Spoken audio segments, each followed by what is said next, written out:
हरे कृष्णा। तो आगे कथा आती है कि भगवान श्री कृष्ण ने अपने पुत्रों को बड़ा सुंदर ज्ञान का उपदेश किया है। और भगवान श्री कृष्ण ये जानते थे कि जब भी हमारे वंश का विनाश होगा तो वो ब्राह्मणों के श्राप से ही होगा। इसलिए भगवान श्री कृष्ण एक बड़ी सुंदर योजना बनाते हैं।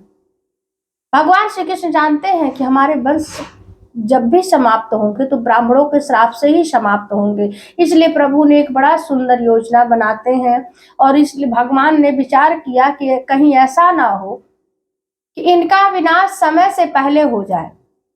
इसलिए भगवान ने एक अद्भुत लीला किया है प्रभु ने, और भगवान श्री कृष्ण ने अपने पुत्र पौत्रों को शिक्षा देने की योजना बनाई और बड़ी अद्भुत लीला प्रभु ने की। एक दिन की बात है, भगवान श्री कृष्ण के जो पुत्र थे वो खेल रहे थे और खेलते खेलते उनका जो गेंद है जा करके कुएं में गिर जाता है। और जब कुएं में गिर जाता है तो कुएं में जा करके बच्चों ने देखा कि एक बड़ा गेंद देखने के लिए जाते हैं तो उसमें देखा कि एक क्रिकलाश अर्थात एक गिरगिट है उस कुएं में। और बच्चों ने जा करके भगवान श्री कृष्ण से बताया कि पिताजी उस कुएं में एक बहुत बड़ा गिरगिट है। भगवान ने बच्चों की बात सुनकर के जब कुएं के पास जाते हैं तो देखते गिरगिट पड़ा हुआ है। भगवान श्री कृष्ण ने जा करके उस गिरगिट को अपने हाथ में उठाया, उठा करके बाहर निकाल देते हैं प्रभु।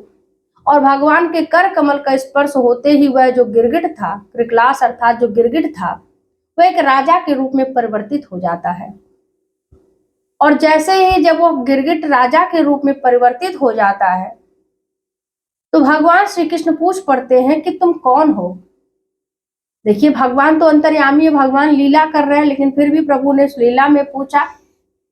और जब भगवान श्री कृष्ण ने जब इस प्रकार से जब पूछते हैं तो उस नृग ने, जो गिरगिट था, क्रिकलास था, वो कहता है कि हे भगवान, नृगो नाम नरेंद्रो अहम इक्ष्वाकुतनयः प्रभु।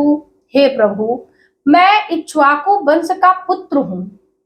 क्या हूँ? इक्ष्वाकु वंश का पुत्र हूँ। मैं सूर्य वंश का राजा हूँ। और हे भगवान, ब्राह्मणों के श्राप से मैं ये गिरगिट के रूप में आया हूँ। हे भगवान, ये ब्राह्मणों के श्राप से ही